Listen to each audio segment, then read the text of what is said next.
Bu Tami di pertemuan ketiga ini. Oke, setelah sebelumnya kita membahas tentang hakikat ilmu kimia dan metode ilmiah, akhirnya sekarang kita masuk di bab 2 mengenai apa? Mengenai struktur atom. Gitu. Sebelum kita memasuki struktur atom, sebenarnya kita di hakikat ilmu kimia kita sudah pernah membahas sedikit tentang atom. Atom itu apa sih? Atom itu adalah penyusun dari suatu materi. Sedangkan materi itu sendiri itu adalah segala sesuatu yang menempati ruang dan memiliki massa gitu. Ya. Dan dalam ilmu fisika dan ilmu kimia, teori atom ini sangat penting sekali. Kenapa sih sangat penting? Karena untuk mengetahui sifat dari suatu materi ataupun sifat dari suatu benda. Kalau waktu SMP sebenarnya kalian sudah pernah juga belajar tentang teori atom, yaitu teori atomnya Dalton gitu.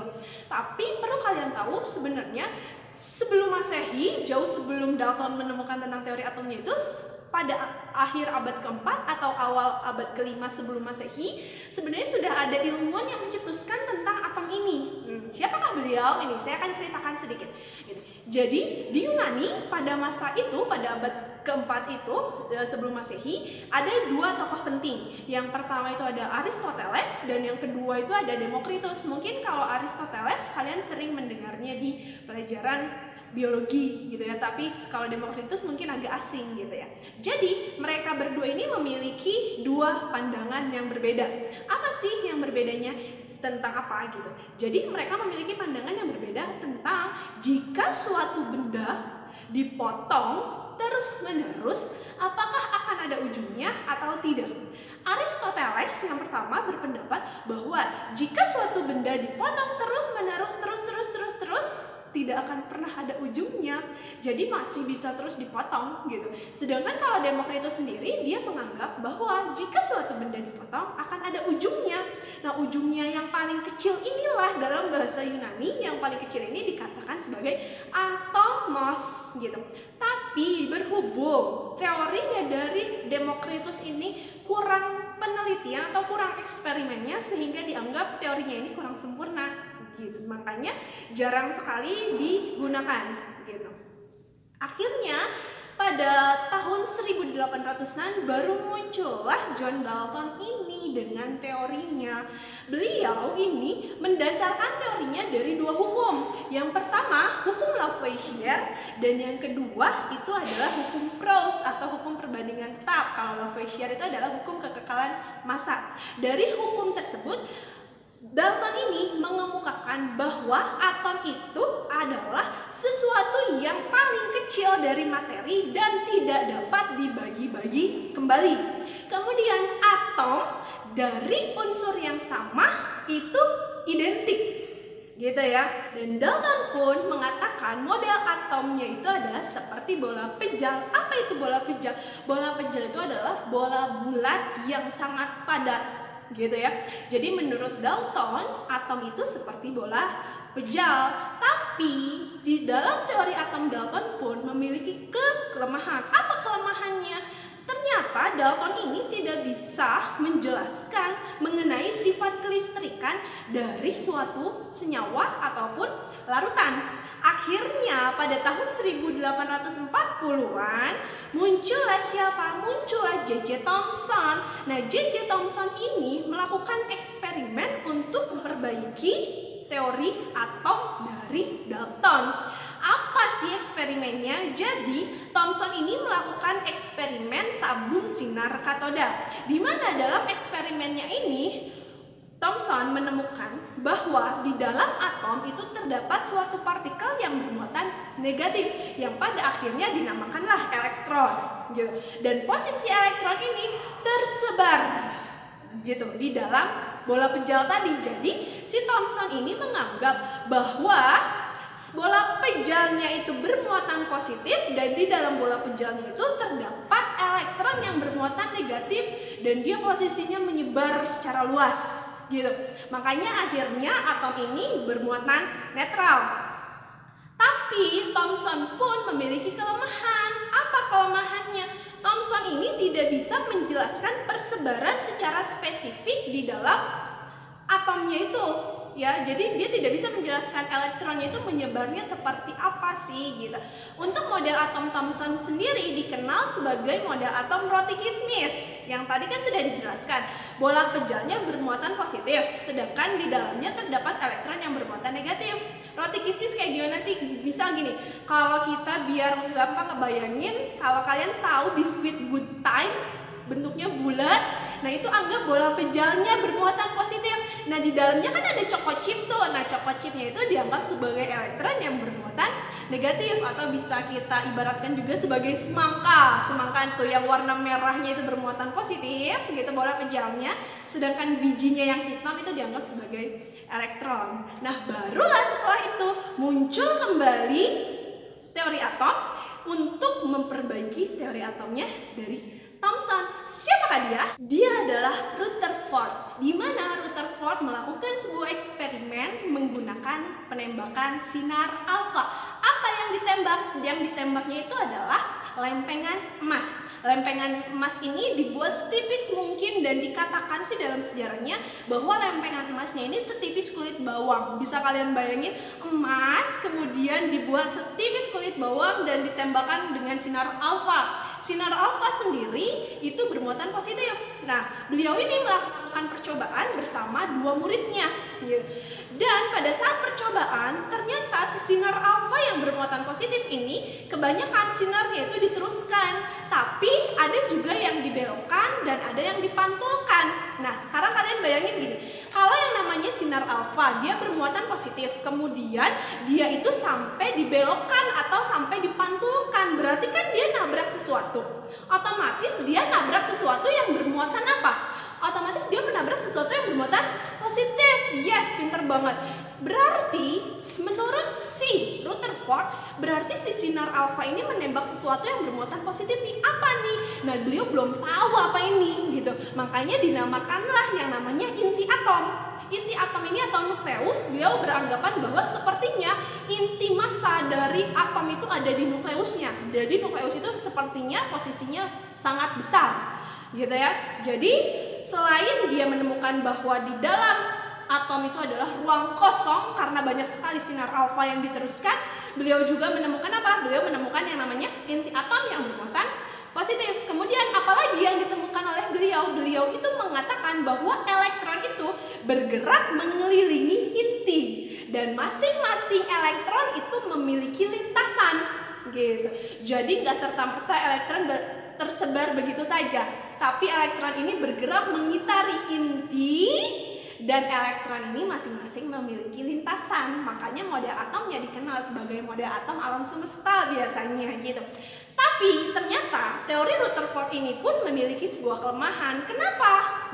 Jadi kalau kalian tahu di dalam teori fisika, jika suatu benda mengitari, bergerak memutar, dia itu pasti akan memancarkan energi. Ketika dia memancarkan energi, maka akan ada saatnya dia kehabisan energi. Kalau dia kehabisan energi, berarti dia akan jatuh ke inti. Kalau dia sudah jatuh ke inti, artinya atom akan musnah. Gitu. Sedangkan atom itu tidak bisa diciptakan ataupun tidak bisa dimusnahkan menurut Dalton gitu kan. Nah, makanya teori Rutherford ini dikatakan dia tidak bisa menjelaskan mengapa tidak pernah ada elektron yang jatuh ke inti. Ya, siapa yang dapat menjelaskan teori ini? Teori di mana kenapa elektron gak bisa jatuh ke inti. Inilah muncul teori yang keempat, yaitu teorinya siapa? Teorinya dari Niels Bohr atau dikenal dengan teori atom Bohr. Nah, Bohr ini melakukan sebuah eksperimen spektrum atom hidrogen. Gitu. Nah, beliau ini menemukan bahwa sebenarnya yang namanya elektron itu masing-masing punya energi sendiri. Gitu.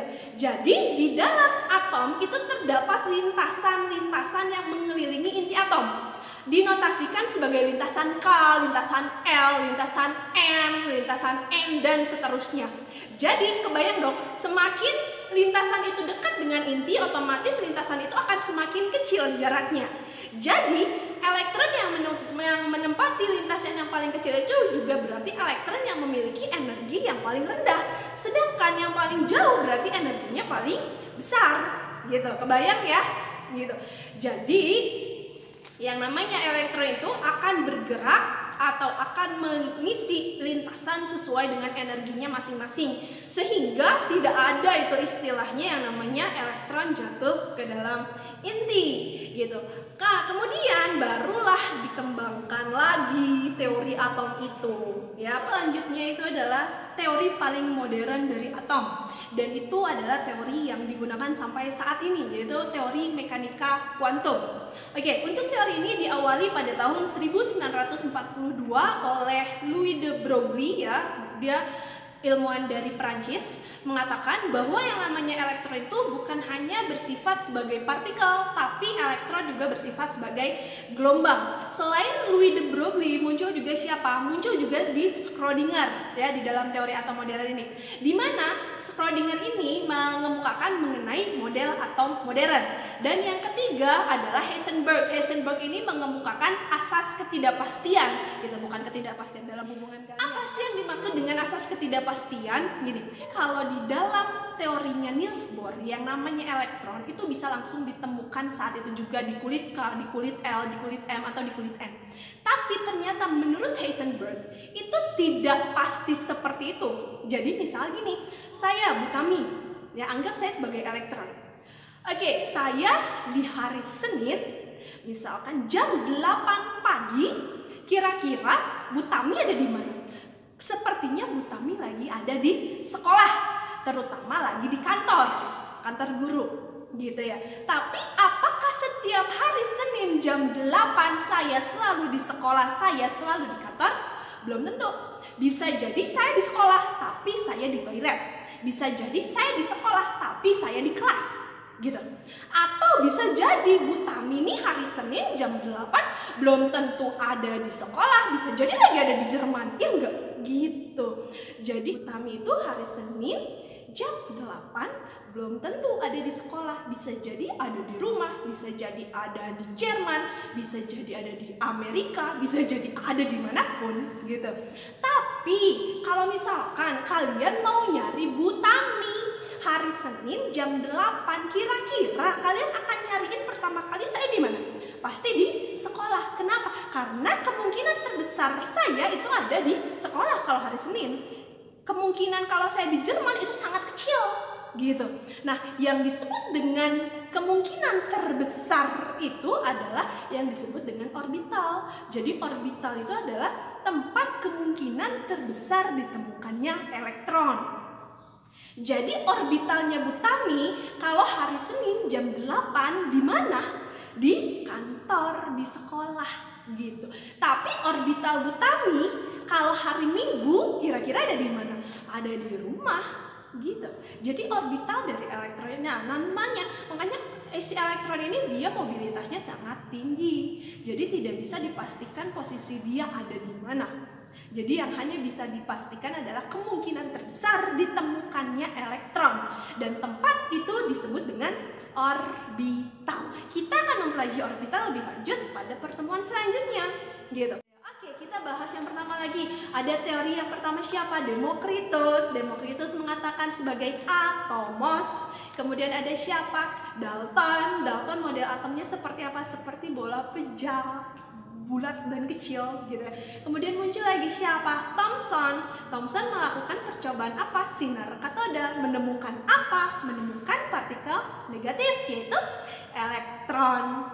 Model atomnya seperti apa? Model atomnya seperti roti kismis. Kemudian ada lagi siapa? Ada lagi yang keempat itu ada Rutherford. Rutherford melakukan penelitian apa? Penelitian penembakan sinar alfa. Apa yang ditemukannya? Banyak.